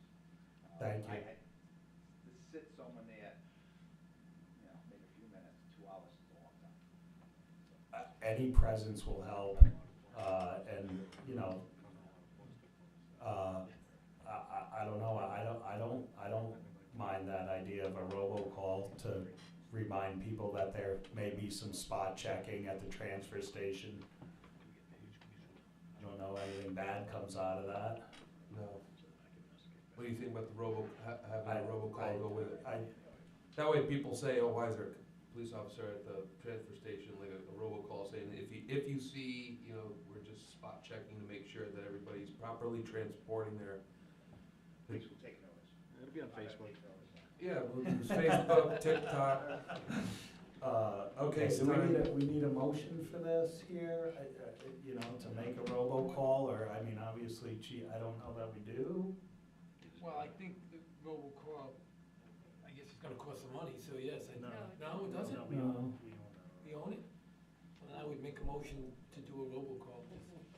Who's gonna prepare the statement and who's gonna do it? I think Steve's gonna. I'd be happy I to. nominate Steve on it. I'd be happy to work with our town clerk on that statement, how about that? Can we get a motion? I'll make a motion to put out a robocall to let people know that we will have, you know, spot checks by some of our police at the transfer station to remind people to secure their trash. Second? Can I get a second? I'll second that, Steve will do it. Thanks, John.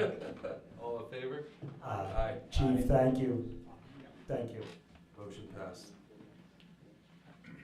Speed limit through Chepachet Village, just get discussion interaction.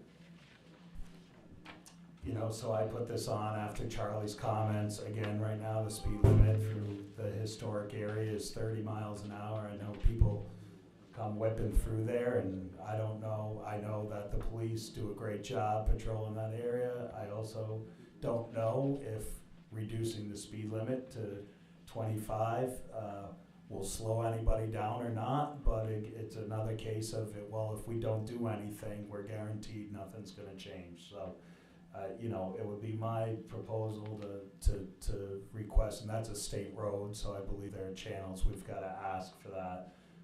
But I'd like to at least ask for the reduction of the speed limit, and I don't know. This has come up before too, Yeah. several times, and I've been down to the state traffic commission. That's the avenue how this goes, and either through the council or through our representatives can do that. And they shut that down before. Like Situate's 30 miles an hour. There's a lot of main streets that are 30 miles an hour, and I don't know if that's the general norm, but that's how that avenue to go, to reduce that speed to 25, which I don't think will make a difference. I would tend to agree with the chief. I mean, if they're going 50 miles an hour through there, whether it's 30 or 25, it's not gonna make a difference. You know, I think just a presence when he has a chance to be in there, his presence is to show we're here, you know, slow down a little bit. But, you know, if they're violating 50 and a 30, they're still gonna violate it at 25. And it's certain times of day too, because when it's busy in town, it's backed up, right? And you're going 15, 20 miles an hour. I'm more worried about people not using crosswalks and just walk out in front of you in those times than the speed limit there. So it's like at night, like right now, it could be a problem because there's not as many vehicles out there, so people can tend to go faster. And I know, and I've seen it at night where you have some big trucks, they'll move through. So. I think the state traffic commission would move on something that said, oh, we have a pattern. Just so you know, the last 10 years, AAA has given us the Safe Pedestrian Award for not having pedestrian fatalities happening or accidents. So those are like, that's a high five number for us. And we are busy at different times of the year. It's extremely busy. These businesses are busy, and you know during the fall, extremely busy. We've been very fortunate, and we plan for that during our events. I think if I went down there and said, hey, you know, they're gonna say, what's the problem? And we haven't really had a problem. The road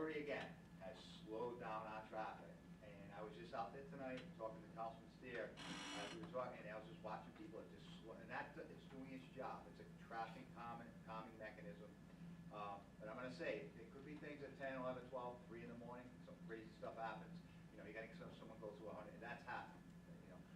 But that's a response for us. But the general traffic, I can count, like I said last meeting, I can count on my hands the number of accidents. And the accidents that happen are small accidents, fender bender, failing to yield at the rotary, and, or they're on their foot and they hit someone from behind, you know, little minor fender benders. So that rotary is doing its job for the town of Boston. I was just out the other, like, we were just talking Monday or Tuesday, there was so much traffic in town that, I mean, I had to take some shortcuts, you know, because we're doing stuff at 4 o'clock. Traffic is very busy, and there's probably 10,000 cars a day that goes through Main Street. And I know that, that's 100% for a fact, I'm telling you that's true. So, it's just not a, I don't know if it's gonna make a difference dropping 5 miles an hour. So I just said, look, you know, if the council makes a motion and they do a letter to them, and I'll go down there and, but they're gonna ask them, what's the problem? When was the last time it was shot down? Probably like 6, 7 years ago. And I think Senator Fogarty was, he was the impetus behind that back then.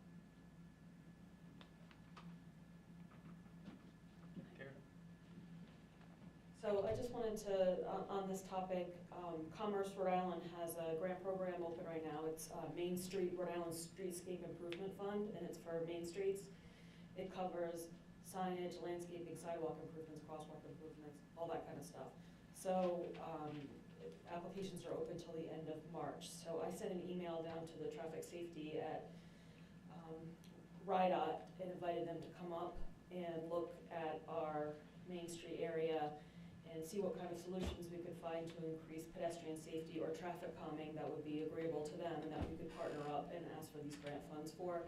So I didn't say anything earlier because I don't really have a plan to present yet. I don't know what they're gonna be open to, and I'm just waiting to hear back from them to come down and talk about it, but that's kind of in the works too. Well, that's hugely helpful. Well timed, Karen, thank you for that. She didn't even tell me about that. I wish she did. I know, I'm sorry, it was just, I didn't do anything, so I just wanted to make sure they were open to the concept before because I would hate to be like, here's what we're working on, and then and then they were like, yeah, you can't do anything. Right. So I was just waiting to see when they wanted to come down, and when they would come visit, of course, we'd invite the chief and some business owners down there. So.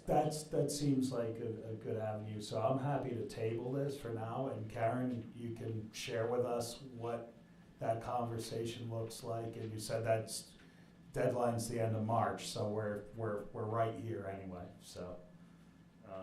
Especially during candlelight shopping. Yeah. All right, number H, authorization for signature, RIDEM Recreation Development Grant, final reimbursement, request, discussion, interaction. Council's received the request from the town planner, 2 town council members from Karen Scott, town planner, date February 27, 2023, RIDEM Recreation Development Grant, final reimbursement request. I have completed the necessary paperwork to request final reimbursement in the amount of $190,807.71 for the Town of Gloucester's Recreation Development Grant. This grant funded the construction of the playground, the basketball court, and the walkway and signage to the village. The amount will take the full reimbursement for this grant, $400,000. Signature from the town council president is required on this request. Can I get a motion? I'll make a motion to authorize the town council president to sign a RIDEM Recreation Development Grant final reimbursement request in the amount of $807,071.71 for the town of Gloucester's Recreation Development Grant for Gloucester Memorial Park. Can I get a second? All in favor? Aye. I just have one comment, Karen. Can you think they can move the court a little bit so, like, when you're shooting foul shots at dusk, the light doesn't come right in your eyes? Kidding, of course. There's five hoops to shoot. There you go. Well, somebody's gonna end up like that. I'm just kidding about it. It's actually a very nice court. Maybe a street house. Tried it the other day. All right. Town council correspondence discussion. Council's received notice from DEM regarding freshwater wetlands disturbances from a solar project by applicant made by the the Diocese of Rhode Island, DBA, Episcopal Diocese of Rhode Island, Dennis Burton, CFO of 872 Reservoir Road, Gloucester, requesting permission to alter freshwater wetlands in the town of Gloucester. The proposed project is located approximately 600 feet west of Reservoir Road near utility pole number 74 and approximately 1,500 feet southwest of the intersection of Reservoir Road and Jocelyn Lane. Plans are located in the clerk's office and public comments are welcome.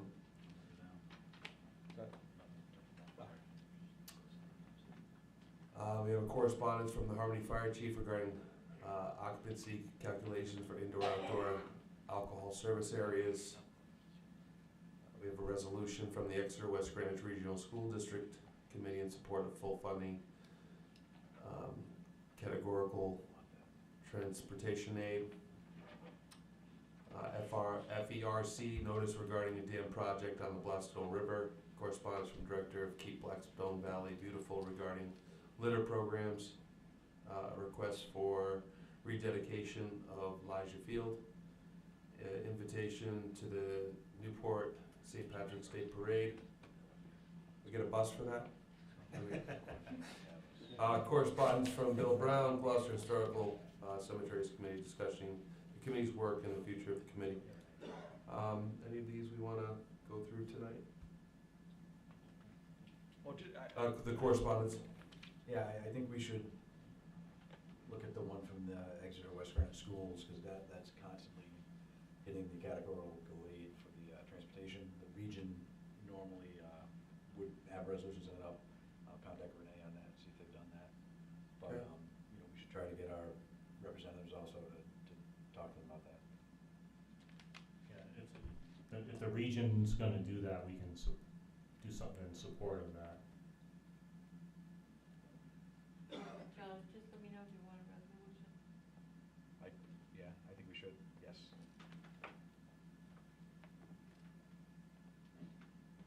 The other one we gonna have to take, either put on to the next agenda or talk about is Leisure Field too, so.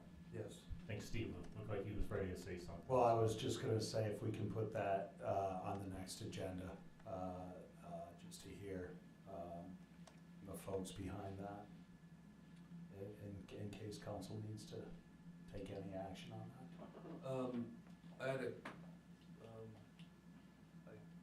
we can wait, I guess, for open. I have a question for Gary on Leisure Field, but we'll wait and open for that. What's, okay, correspondence, Bill Brown.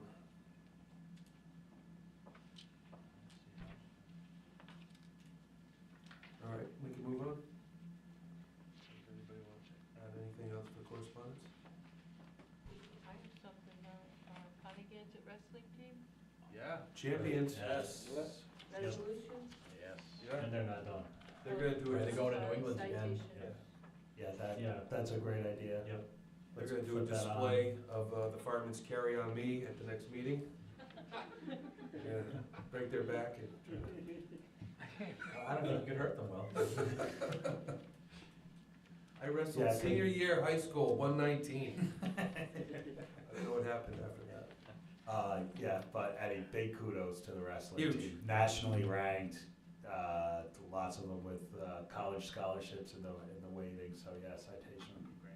I think it's top 100 Well national. earned, right? yeah. Yeah, and, this isn't like a one-year thing. They have a fantastic program that's, over the years, it's been building, and this is just their next step that they've taken with their programs. Something to be proud of as a community. They have done great jobs with all of their programs throughout the last few years. We've been very lucky to have, it's like we're the New England Patriots of programming here at Connegansett. And I just might have volunteered to be on the coaching staff for the Connegansett football team. Water boy, only water boy. No X's and O's. Saw that movie. Yes. All right, department head reports, discussion. Any department heads here tonight want to give an update on anything in particular? Don't all rush up at the same time. You all good? All right. If you had a question, well, for Gary, but. Oh, yeah, right now would be a good Yeah, time. yeah. Gary? Please come on up. This is in regards to Elijah Field. So we've spoken through the rec director, the rec commission. Leisure Field doesn't have any dugouts. And we're talking about, you know, weather, inclement weather, safety concerns, foul balls. And there's been a few people who have reached out from the community that would be willing to either donate material or, you know, whatever that might look like. But one thing that I always come back to the people that are asking what's going on is, you know, well, do we have plans for these said dugouts in order to come up with a list of items that they could possibly donate? So I guess I go back to, can we get some plans together of some basic dugouts that maybe somebody can agree to, that these might be the best? Yeah, I mean, if you go look at the dugouts just over at The high school? no, just right here in Acos, right? I mean, you got 4 big beams, some cross stuff, a couple of chain link fence, protects a little bit from the weather, not so much from the wind, but definitely for foul balls. I mean, like, who would possibly give us some kind of plans or a list of materials to come up with something like that? Joey can put something together for you. Okay. That's what you want. Again, we have some people that want to donate, and it would be nice to see something happen, because, you know, this sometime this year, if possible. There's people willing to donate materials and labor, and that's a whole nother conversation, but we gotta start somewhere. Yeah, so if we could just get some plans or something, how long would you need to put something like that together?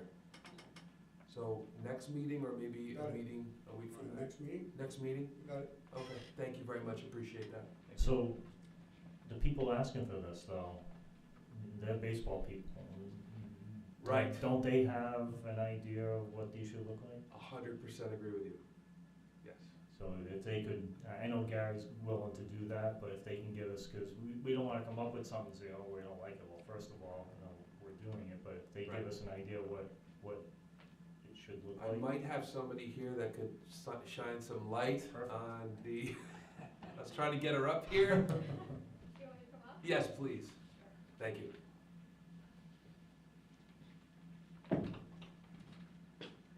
Anastasia from Glocester Little League.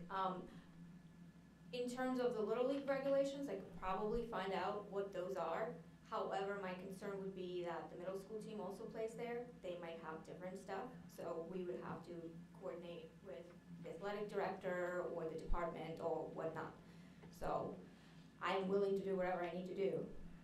'Cause How can we get everybody on the same page with that? you told me I'll show up. Okay. And will we get a recommendation from an athletic director, get that over to Gary? If it's Take the it same from there. thing, then There should be a standard. Yeah, it, I it, think, it for our should be, high but school I don't athletic. wanna take that responsibility and then they come back and say, well, middle school can't play here. Right. Well, they're playing there now, so, without things, so. We are, but No, yeah, I mean, you go and find the one that's gonna fit everybody. You know. right, which again, if it fits middle school, it probably They'll fit will, Little League, exactly, cause it's the rec. and vice versa. I mean, like somebody just mentioned, there must be a standard somewhere. Right.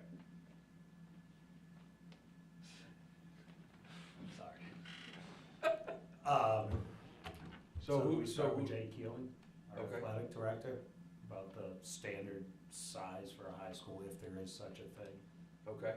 and then get it over to Gary. Gary. I mean, the dugouts at the high school are covered, Right, well, I think that's a big part of this. Right.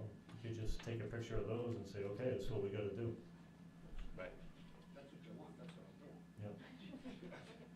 So Thank do we wanna get, Mr. Killing involved? How do we? I can email Renee. Yeah? Yeah, well, We don't need a vote on that, right? Just reach out for the next meeting? Have, for John to reach out? Absolutely. Okay.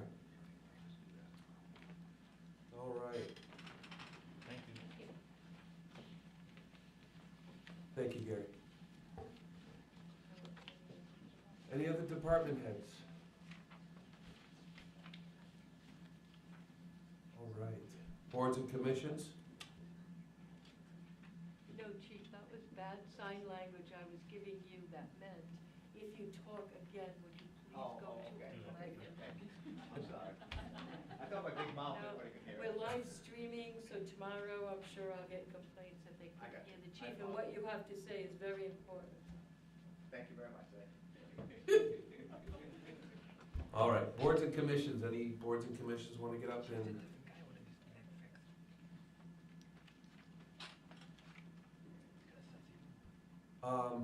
Karen, did you want to get up and talk about what happened today at the State House? Oh, no, that's okay.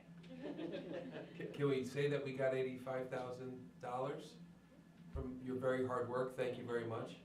I was lucky enough to go to the State House today and receive an $85,000 check from the Rhode Island Infrastructure Bank to go towards the village of Chepachet and the programs that our wonderful Karen Scott is has going on. So great job. All right. Yeah, great. Yeah. All right. Open forum. None. Thank you. All right. We're going to make a motion. I need a motion to convene into executive session. Everybody looks at me and, This is yours. I'll make a motion to convene to close the executive session pursuant to RIGL 42-46-5A2 collective bargaining, discussion, vote, or other action by town council, and RIGL 42-46-5A5 land acquisition, discussion, vote, or action by town council pertaining to land acquisition for municipal purposes. Can I get a second? Second? All in favor? Aye. Aye. Quick 5 minute.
Anybody come back in? Everybody doesn't wait. All right, so, Are we ready?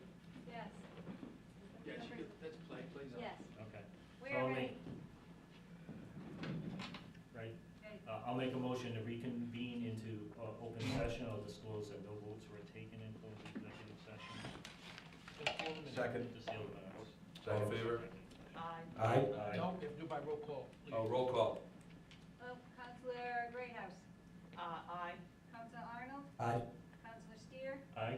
Counselor Worthy. Aye. Counselor Burley. Aye. I didn't mean to be so abrupt, but apologize. All Walt right. wants to stay here, It's Walt. late. Yeah. Who wants this one? It's only 10:30. Somebody grab the last one. I'll make a motion to adjourn at, We get a second. Second. All in favor, no, say. no discussion? Aye. You want to pontificate on anything, Walt?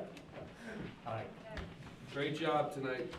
Yeah, good meeting, sorry. I won the loser award tonight earlier. Yeah. Why? What happened? I added a little extra time to the, Okay. Feeling bad. You have the right to be that guy, Steve. No. Oh, yeah, You don't- no, I know, the chief, we started a discussion.